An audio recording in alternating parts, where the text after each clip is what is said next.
বিসমিল্লাহির রহমানির রহিম। আমাদের ইউটিউব চ্যানেলের পক্ষ থেকে অনেক অনেক শুভেচ্ছা, অভিনন্দন এবং মোবারকবাদ। আজ একটি সাধারণ জ্ঞানের প্রশ্নের সমাধান দেখব। প্রশ্নটি এসেছিল Roman cadet channel institute RCCIR এ অনুষ্ঠিতব্য সাপ্তাহিক পরীক্ষার একটি প্রশ্ন। প্রশ্ন নম্বর 1 ছিল, আমরা কিসের সাহায্যে অনুভব করতে পারি? সঠিক উত্তর, পঞ্চ ইন্দ্রিয়ের সাহায্যে অনুভব করতে পারি। ওকে, এরপর হচ্ছে 2 নম্বর কোশ্চেন। 2 নম্বর কোশ্চেনটা ছিল হচ্ছে এই, আমাদের দেহের চালক কি? আমাদের দেহের চালক হচ্ছে মস্তিষ্ক। ওকে, আমরা জানি এই মস্তিষ্ক দ্বারা সব কিছুই নিয়ন্ত্রিত হয়। তার মানে এই মস্তিষ্ক হচ্ছে কি আমাদের দেহের মূল চালিকা শক্তি। ওকে, এরপর হচ্ছে 3 নম্বর কোশ্চেন। আমরা ড্যাশ দিয়ে গরম ঠান্ডা অনুভব করি? সঠিক উত্তর হবে কি, ত্বক দিয়ে আমরা ঠান্ডা গরম অনুভব করি। ওকে, এরপরে হচ্ছে 4 নম্বর কোশ্চেন। 4 নম্বর কোশ্চেনটি ছিল, কয়টি পেশির সাহায্যে প্রতিটি চোখ অক্ষি কোঠারে আটকানো থাকে? সঠিক উত্তর হচ্ছে 6টি। ওকে, এরপর হচ্ছে 5 নম্বর কোশ্চেন। 5 নম্বর কোশ্চেন ছিল, চোখের ত্বক স্বচ্ছ আর পেছনের অংশ ড্যাশ। তার চোখের যে সামনের অংশটা ছিল হচ্ছে কি স্বচ্ছ, এখানে পেছনের সামনের অংশটা কেটে গিয়েছে। এখানে হবে যে চোখের সামনের অংশ ছিল হচ্ছে স্বচ্ছ আর পিছনের অংশ ছিল ড্যাশ। সঠিক উত্তর হবে কালো। আমরা জানি যে চোখের সামনের অংশ হয় স্বচ্ছ আর পিছনের অংশ হয় কালো। ওকে, 6 নম্বর কোশ্চেন। চোখের আকৃতি রক্ষা করে কোনটি? আমরা জানি চোখের আকৃতি রক্ষা করে হচ্ছে স্ক্লেরা। ওকে, এরপরে 7 নম্বর কোশ্চেন। আইরিশের মাঝখানে একটি ছিদ্র থাকে, তাকে ড্যাশ বলে? আমরা জানি আইরিশের মাঝখানে একটি ছিদ্র থাকে, এই ছিদ্রটাকে বলা হয় পিউপিল। ওকে, 8 নম্বর কোশ্চেন। রেটিনায় কয় ধরনের কোষ থাকে এবং কে কে? রেটিনায় থাকে হচ্ছে 2 ধরনের কোষ, একটা হচ্ছে রড কোষ আর একটা হচ্ছে কোন কোষ। এই 2 ধরনের কোষ আমরা রেটিনায় দেখতে পাই। ওকে, এরপর হচ্ছে 9 নম্বর কোশ্চেনটি হচ্ছে, সবুজ শাকসবজি এবং রঙিন ফলমূলে কোন ধরনের ভিটামিন পাওয়া যায়? সঠিক উত্তর হবে ভিটামিন এ। আমরা জানি ভিটামিন এ এর যে খাদ্যর উৎসগুলো হচ্ছে রঙিন শাকসবজি আর হচ্ছে সবুজ শাকসবজি আর হচ্ছে রঙিন ফলমূল। আমরা জানি হচ্ছে ভিটামিন এ এর অভাবে রাতকানা রোগ হয়, তাই না? এরপরে হচ্ছে 10 নম্বর কোশ্চেন। 10 নম্বর কোশ্চেনটা ছিল, কিসের অভাবে ডায়াবেটিস রোগ হয়? আমরা জানি ডায়াবেটিস রোগটা হয় ইনসুলিনের অভাবে। যাদের দেহে ইনসুলিনের অভাব আছে সেই সব ব্যক্তিগুলোর হচ্ছে ডায়াবেটিস রোগ হয়। ওকে ওকে, এরপরে হচ্ছে 11 নম্বর কোশ্চেন।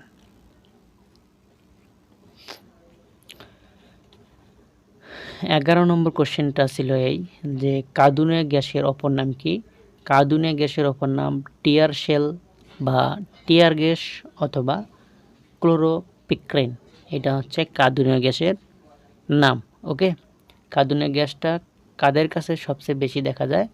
আমরা জানি যে পুলিশ মামারা আছে এদের কাছে কাঁদুনে গ্যাসটা সবসময় থাকে। ওকে, বা টিয়ার শেল নামক যে গ্যাসটি আছে এই গ্যাসটি থাকে যখন কখনো বা কোনো হাটে বাজারে বা কোনো হইহট্টগোল দেখা যায়, তখন এই পুলিশ কী করে, টিয়ার শেল নামক গ্যাসটি কী করে স্প্রে করে দেয়। ওকে, 12 নম্বর কোশ্চেন। 12 নম্বর কোশ্চেনটা ছিল এই, পৃথিবীর একমাত্র উপগ্রহের নাম কি? আমরা জানি পৃথিবীর একমাত্র উপগ্রহ হচ্ছে পৃথিবী থেকে সূর্যের দূরত্ব কত? আমরা জানি পৃথিবী থেকে সূর্যের দূরত্ব হচ্ছে 15 কোটি কিলোমিটার। ওকে, এরপর হচ্ছে 15 নম্বর কোশ্চেন। সবুজ গ্রহ বলা হয় কোনটিকে? আমরা জানি সবুজ গ্রহ বলা হয় ইউরেনাসকে। ইউরেনাসকে বলা হয় সবুজ গ্রহ। ওকে, এরপর হচ্ছে 15 নম্বর কোশ্চেন।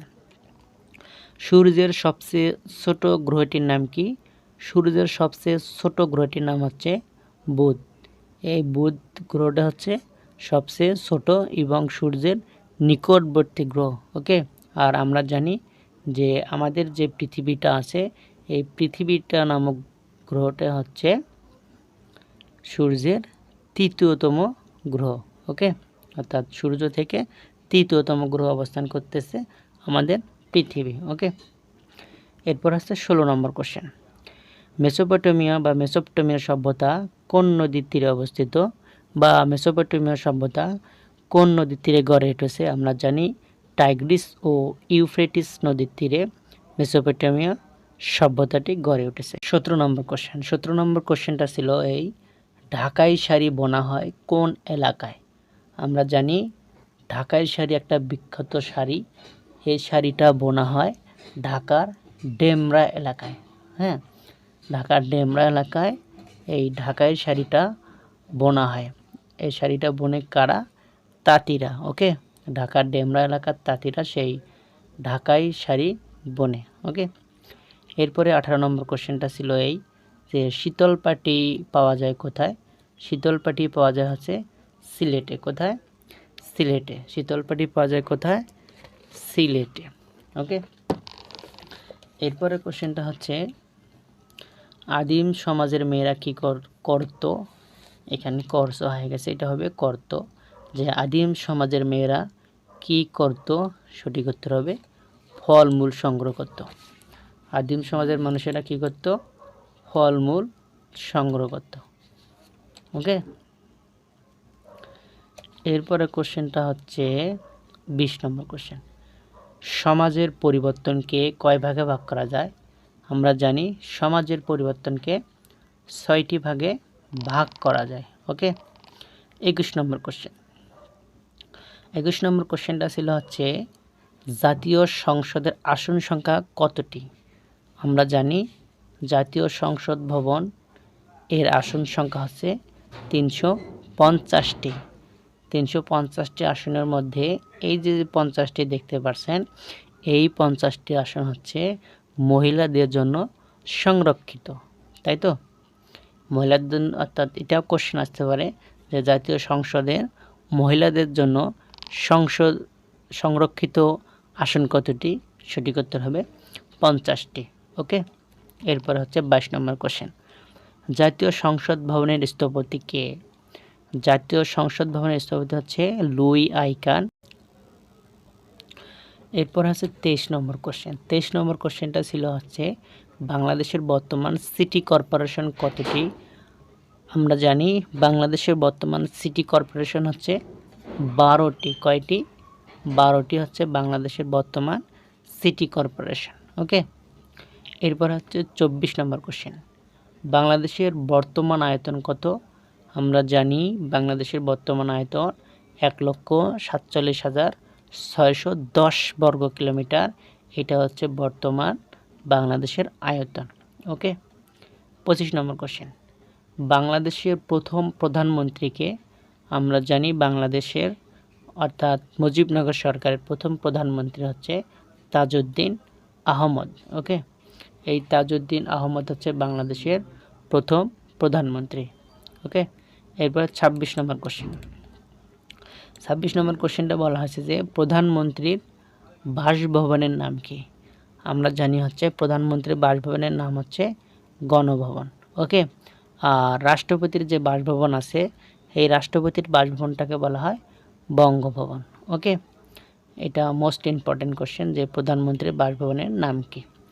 এরপরে 27 নম্বর কোশ্চেন। 27 নম্বর কোশ্চেনে বলা হয়েছে জাতীয় সংসদ কোথায় অবস্থিত? আমরা জানি জাতীয় যে সংসদ আছে, এই সংসদটি অবস্থিত ঢাকার শেরেবাংলা নগরে। ওকে, ঢাকার শেরেবাংলা নগরে কি অবস্থিত? আমাদের জাতীয় সংসদ অবস্থিত। আর একটা কোশ্চেন আছে যে জাতীয় সংসদের 1 নং আসনটি কোথায় অবস্থিত? জাতীয় সংসদের 1 নং আসনটি হচ্ছে পঞ্চগড়ে অবস্থিত। কোথায় অবস্থিত? পঞ্চগড়ে। ওকে, এরপর 29 নম্বর কোশ্চেন, জাতীয় সংসদের 300তম আসনটি কোথায় অবস্থিত? জাতীয় সংসদের 300তম আসনটি হচ্ছে বান্দরবান জেলায় অবস্থিত। কোথায়? বান্দরবানে অবস্থিত। ওকে, এরপরে হচ্ছে 30 নম্বর কোশ্চেন। 30 নম্বর কোশ্চেনটা ছিল এই, আইফোন আবিষ্কার করেন কে? আইফোন আবিষ্কার করেন হচ্ছে স্টিভ জবস। 31 নম্বর কোশ্চেন, বাংলাদেশের প্রথম সার্চ ইঞ্জিনের নাম কি? বাংলাদেশের প্রথম সার্চ ইঞ্জিনের নাম হচ্ছে পিপিলিকা। কি এটা হচ্ছে? পিপিলিকা বাংলাদেশের প্রথম সার্চ ইঞ্জিনের নাম। ওকে, এরপর হচ্ছে 32 নম্বর কোশ্চেনটা আবার দেখবো। যে 32 নম্বর কোশ্চেনে বলা আছে যে ব্লুটুথ, হ্যাঁ, ব্লুটুথ কি আবিষ্কার করেন কি? ব্লুটুথ আবিষ্কার করেন হচ্ছে এরিকসন। এই এরিকসন নামের ভদ্রলোকটি ব্লুটুথ আবিষ্কার করেন। ওকে, 33 নম্বর কোশ্চেন, সবচেয়ে দ্রুত গতির কম্পিউটারটির নাম কি? আমরা জানি সবচেয়ে দ্রুত গতির কম্পিউটারটির নাম হচ্ছে সুপার কম্পিউটার। ওকে, সুপার কম্পিউটার হচ্ছে সবচেয়ে দ্রুত গতির কম্পিউটার। ওকে, এরপরে 34 নম্বর কোশ্চেনটা দেখো। 34 নম্বর কোশ্চেনে বলা আছে কম্পিউটারের সকল কার্যক্রম নিয়ন্ত্রণ করে কি? কম্পিউটারের সকল কার্যক্রম নিয়ন্ত্রণ করা আছে সিপিইউ। সিপিইউ এর পূর্ণরূপ হচ্ছে সেন্ট্রাল প্রসেসিং ইউনিট। এটি হচ্ছে সিপিইউ এর পূর্ণরূপ। ওকে, এরপর হচ্ছে 35 নম্বর কোশ্চেন। 35 নম্বর কোশ্চেনে বলা আছে যে বঙ্গবন্ধু স্যাটেলাইট 1, বঙ্গবন্ধু স্যাটেলাইট 1 এর ওজন কত? বঙ্গবন্ধু স্যাটেলাইট 1 এর ওজন হচ্ছে 3.5 টন অথবা 3500 কেজি। ওকে, এরপরে আসলে হলো 36 নম্বর কোশ্চেন। 36 নম্বর কোশ্চেনে বলা হয়েছে যে বঙ্গবন্ধু স্যাটেলাইট 1 এর ভ্রমণকাল কত? বঙ্গবন্ধু 1 এর ভ্রমণকাল হচ্ছে কত বছর? 15 বছর। ওকে, এরপরে আমরা দেখব 37 নম্বর কোশ্চেন।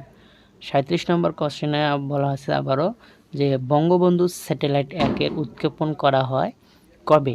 বঙ্গবন্ধু স্যাটেলাইট 1 উৎক্ষেপণ করা হয় 12 মে 2018। এটা হচ্ছে বাংলাদেশ সময় এবং এই দিনে বাংলাদেশ 57তম দেশ হিসেবে স্যাটেলাইট উৎক্ষেপণের দেশ হিসেবে স্বীকৃতি লাভ করে। ওকে, এরপরে বলা হয়েছে 38 নম্বর কোশ্চেন, একটা আইকিউ দেওয়া আছে। আইকিউটা ছিল এই, ডিইবি ইকুয়াল বিইডি, তার মানে এটা হচ্ছে উল্টা ভাষায় গেছে, মানে এটা উল্টালে এর সঠিক উত্তর হয়ে যায়। তার মানে এখানে ছিল 4 5 6, এটা উল্টে দিলে হয় তাহলে কবে 6 5 4। এটা হচ্ছে সঠিক উত্তর 38 নম্বর কোশ্চেনের। ওকে, এরপরে একটা আইকিউ দেওয়া আছে যে যদি ঘড়িতে সকাল 8টা বেজে 20 মিনিট হয় তাহলে ঘন্টা এবং মিনিটের মধ্যে কত ডিগ্রি কোণ উৎপন্ন করবে? এটা একটা সূত্র আছে, আমরা জানি যে 11m - 60 আওয়ার এইচ ডিভাইডেড 2। এটা একটা হচ্ছে সূত্র। এই সূত্রটা দিয়ে আমরা কিভাবে ডিগ্রি এবং ঘন্টার কাঁটা এবং মিনিটের কাঁটা কত ডিগ্রি কোণ উৎপন্ন করে, এটার একটা আপনারা পূর্ণাঙ্গ ভিডিও পাবেন আমাদের এই চ্যানেলে। আপনাকে অগ্রিম বা অ্যাডভান্স আমন্ত্রণ জানালাম ভিডিওটি দেখার জন্য। হ্যাঁ, এখানে সূত্রের মধ্যে ফেলে দিলে বা সূত্রের মধ্যে দিয়ে করলে অঙ্কটা হওয়ার সম্ভাবনা আছে, হয়তো বা এটার উত্তর হতে পারে 130 ডিগ্রি। হ্যাঁ, এরপর একটা আইকিউ ছিল, আইকিউটা ছিল এই যে 12 × 23 ইকুয়াল 35। যদিও 12 এবং 23 যদি আমরা গুণ করি 35 হবে না। এটা একটা আইকিউ, একটা ধারা যে 15 এবং 43 এটাও একটা সংখ্যা, দুইটা সংখ্যা গুণ করলে কখনোই 58 হবে না। আবার 24 এবং 65 এই দুটো সংখ্যা গুণ করলে কিভাবে কত হবে এটা একটা ধারণা দেওয়া আছে। আপনাকে অবশ্যই দেখতে হবে এই 35 কিভাবে হলো। 35টা হয় 12 আছে, সেই 12 এবং 23 যদি আমরা যোগ করি তো কত হয়? 3 আর 2 5, ঠিক আছে, 2 আর 1 হচ্ছে 3, এইটা হচ্ছে 35। তার মানে এটাতে দেখা যাচ্ছে 5 এবং 8 যোগ করে 5 এবং 3 যোগ করে হচ্ছে 8, 4 এবং 1 যোগ করে হচ্ছে 5, 58। ওকে, তার মানে এটা কিছু হবে, অর্থাৎ 4 এবং 5 যোগ করে হবে 9 এবং 3 এবং 2 যোগ করে হবে 5, 59। এটা সঠিক উত্তর হবে 59। তার মানে এখানে দেখা যাচ্ছে যে এই সংখ্যা অর্থাৎ এই সংখ্যা দুইটা যোগ করে কত হয়েছে 35, এই সংখ্যা দুইটা যোগ করে হচ্ছে 58, এই সংখ্যা দুটো যোগ করে হচ্ছে 59। যদিও এখানে গুণ সংখ্যাটি দেওয়া অর্থাৎ গুণ প্রতীকটি দেওয়া আছে, তবুও এই গুণের কাজ এখানে হয়নি, এখানে যোগের কাজ সংখ্যাটি যোগের কাজটি হয়েছে। এটা একটা হচ্ছে 39টা কোশ্চেন ছিল, 39টা কোশ্চেনের সমাধান দেখলাম। আশা করি আমার ভিডিওটি সবার ভালো লেগেছে। যদি ভালো লেগে থাকে তাহলে লাইক, কমেন্ট, শেয়ার দিয়ে পাশে থাকবেন। ধন্যবাদ সবাইকে।